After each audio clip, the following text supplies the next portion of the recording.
Vos 2 centres de rénovation Home Hardware de Newport et Lens-à-Beaufils et votre caisse Desjardins du littoral gaspésien vous présentent Reflet d'ici.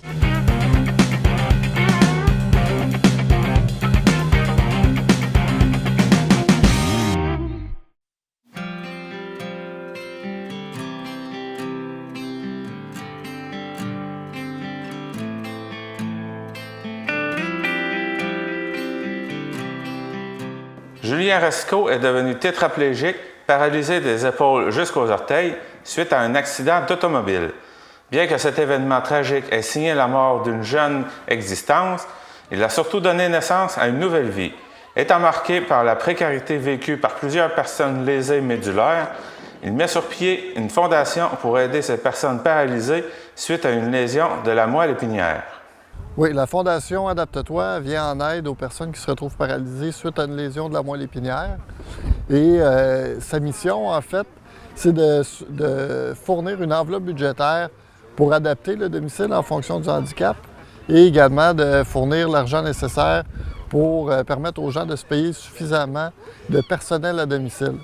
Et ça, pour nous, d'expérience, bon, selon ma propre expérience à moi, c'est un élément déterminant dans la redéfinition de la vie des gens qui se retrouvent paralysés du jour au lendemain suite à une lésion de la moelle épinière. Oui, bien, en fait, la Fondation Adapte-toi a été fondée il y a 2 ans à peine. Et dans les 2 dernières années, bon, on a travaillé pendant près d'1 an et demi à établir des bases solides pour assurer le sain développement de la Fondation, pour assurer sa pérennité. Et là, on est à réaliser plutôt le premier événement d'envergure de la Fondation. Afin d'amasser, on a comme objectif d'amasser 375 000 $. Pourquoi 375 000 $? Je pars de Gaspé, j'arrive à Montréal et on arrive à Montréal l'année du 375e anniversaire. Donc, on s'est dit, bon, on pourrait faire un petit clin d'œil à Montréal de cette façon-là en établissant notre objectif à 375 000 $. Donc, c'est l'objectif qu'on va atteindre de par cet événement-là. Et avec cet argent-là, on veut venir en aide à 25 personnes un peu partout dans le Québec afin de leur permettre d'adapter leur domicile en fonction de leur handicap ou également d'avoir accès à du soutien financier supplémentaire afin toujours de bonifier et d'améliorer leur autonomie au quotidien.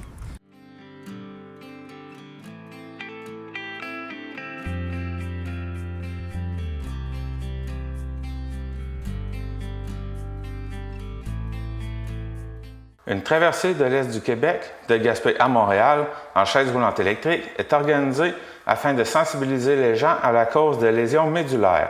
Un parcours de 1200 km avec des distances de 40 à 60 km par jour en moyenne pour une arrivée à Montréal le 7 septembre.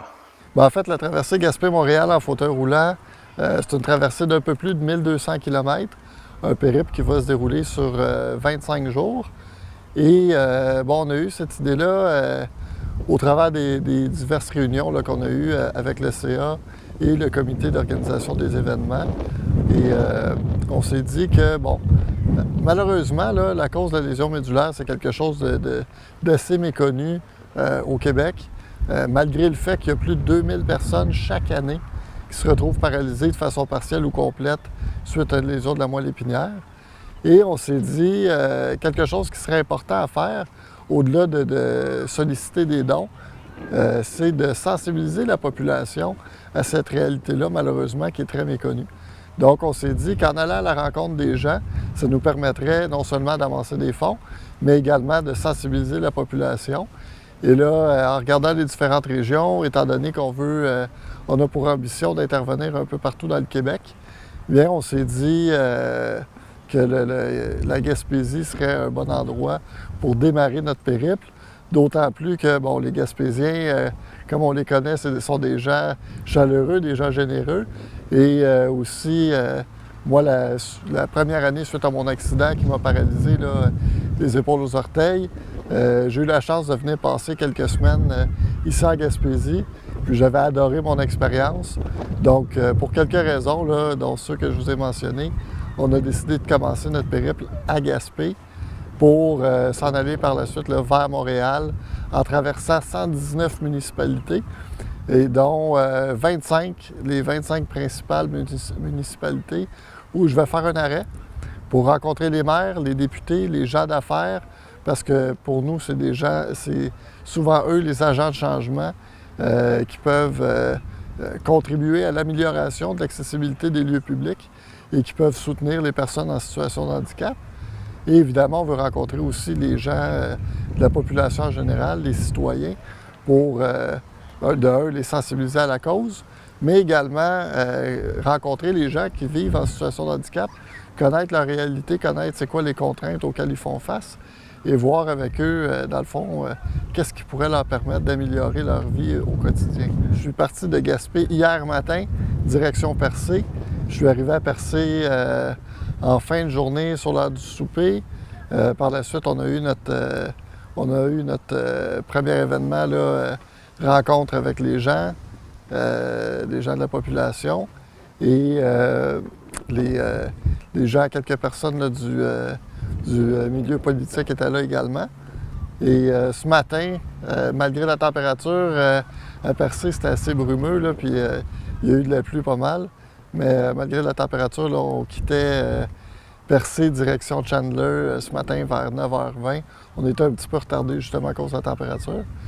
On prévoit arriver à Montréal autour du 7 novembre. En fait, je vais devoir arriver le 7 novembre parce qu'on a des rencontres de cédulés là, avec les maires puis différents acteurs là, du milieu public dans différentes villes, dont le maire Labaume à Québec pour le 30 août, le maire de Drummondville, d'autres maires également, là, plus en s'en allant plus vers Montréal. Donc, étant donné qu'on a des rencontres, on se doit de respecter l'itinéraire puis l'horaire. Mais oui, donc le 7 septembre, excusez, je devrais arriver là, à Montréal et on est autorisé à traverser le pont Jacques-Cartier à partir de 10h30. Donc, on traverse le pont puis on va terminer le grand parcours devant la mairie de la Ville de Montréal en l'espérant avec une rencontre avec Denis Coderre. En général, là, les journées le nombre de kilométrage a été établi entre 40 et 70 km par jour que je vais parcourir. Demain, d'ailleurs, je pars de Chandler, je m'en vais à Passepébiac. On va avoir, c'est un parcours d'environ 70 km que je vais faire. Donc, puis je prévois rouler entre 8 et 10 heures par jour, là, incluant les arrêts pour le changement des batteries, les pauses pour prendre une petite collation pour dîner. Donc, je prévois rouler là, entre 8 et 10 heures par jour.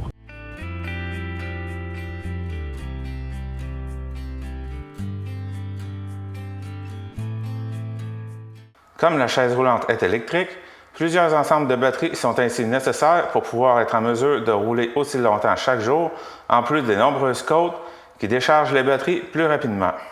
Avant qu'on commence à rouler, Permobil, le fabricant, nous avait dit environ 25 km. Mais là, avec toutes les grosses côtes qu'on a rencontrées, puis c'est ça, les côtes, puis on a plutôt roulé là, une quinzaine de kilomètres, je dirais. Mais là, on m'a dit que dans les prochains kilomètres que je vais faire, c'est plutôt plat. Donc, je vais voir, mais ça devrait être une vingtaine de kilomètres environ d'autonomie. Donc, pour une journée de 70 km, on parle de remplacer les batteries 3 fois. Là. Pour le fauteuil, dans le fauteuil, il y a 2 batteries. Et étant donné qu'on change 3 à 4 fois, j'ai 12 batteries en tout. Donc, 4 sets de batteries. OK. Non, excusez, pas 4 sets, j'en ai 12. Ça veut dire 6 sets de batteries.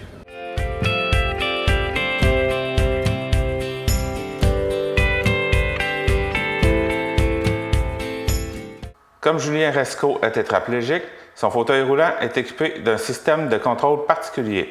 Pour conduire mon fauteuil, étant donné que je suis paralysé des épaules aux orteils, j'utilise un contrôle céphalique qu'on appelle, donc un contrôle avec la tête.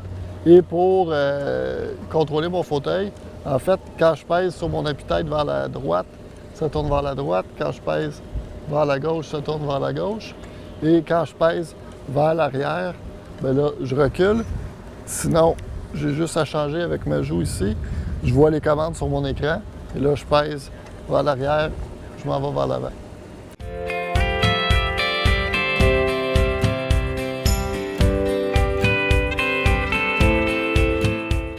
Bien que l'objectif soit d'amasser 375 000 afin de pouvoir en distribuer le plus possible, il faut quand même en réduire les coûts le plus possible.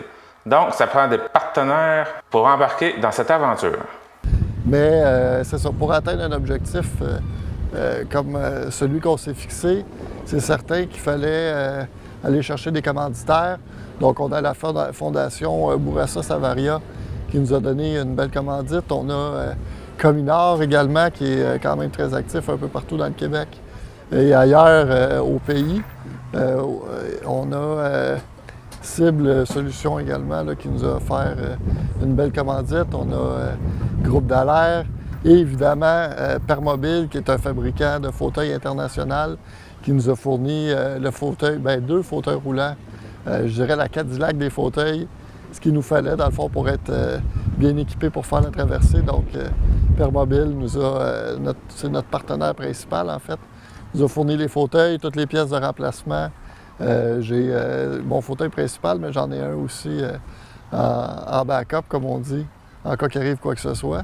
Donc, c'est ça, on est allé chercher, puis là, j'en saute plusieurs, là, mais on est allé chercher plusieurs commanditaires là, pour nous appuyer dans cette grande traversée-là.